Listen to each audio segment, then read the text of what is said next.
3 stories tonight. All real, all from the kind of people who do the thing and then tell the internet about it. We're starting with the one that made me put my coffee down. I was a leader at our school, but my new boss had other plans.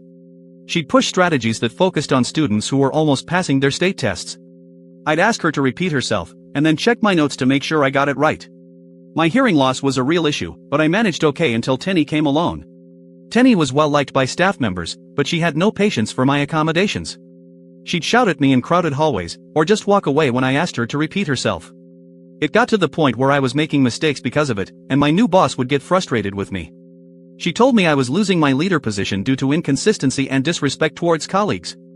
I knew it was a losing game, partner. I just gave up. But then Tenny got my position, and she realized things weren't as easy as she thought they were. She asked me for help with the student data sheets I created, but I knew she couldn't do what I was doing.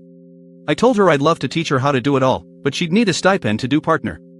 And the real kicker, the parents. Tenny was getting my 1.5k stipend now, but I no longer had to deal with extra meetings and parent phone calls. I get to sit back and watch her struggle to even do half of what I was capable of. Long beat.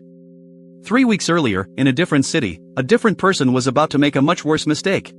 Mark's lunch goes missing, and he finds his wife's cooking creations devoured.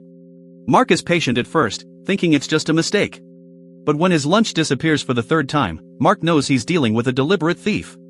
Mark approaches HR, but they brush him off, citing company policy. The thief strikes again, and Mark is furious. Mark's wife suggests he bring a regular sandwich to deter the thief. Undeterred, Mark hatches an elaborate plan to catch the thief in the act. The pandemic hits, and Mark forgets about his lunch woes. But when he returns to the office, his lunch is missing again, and Mark's rage boils over.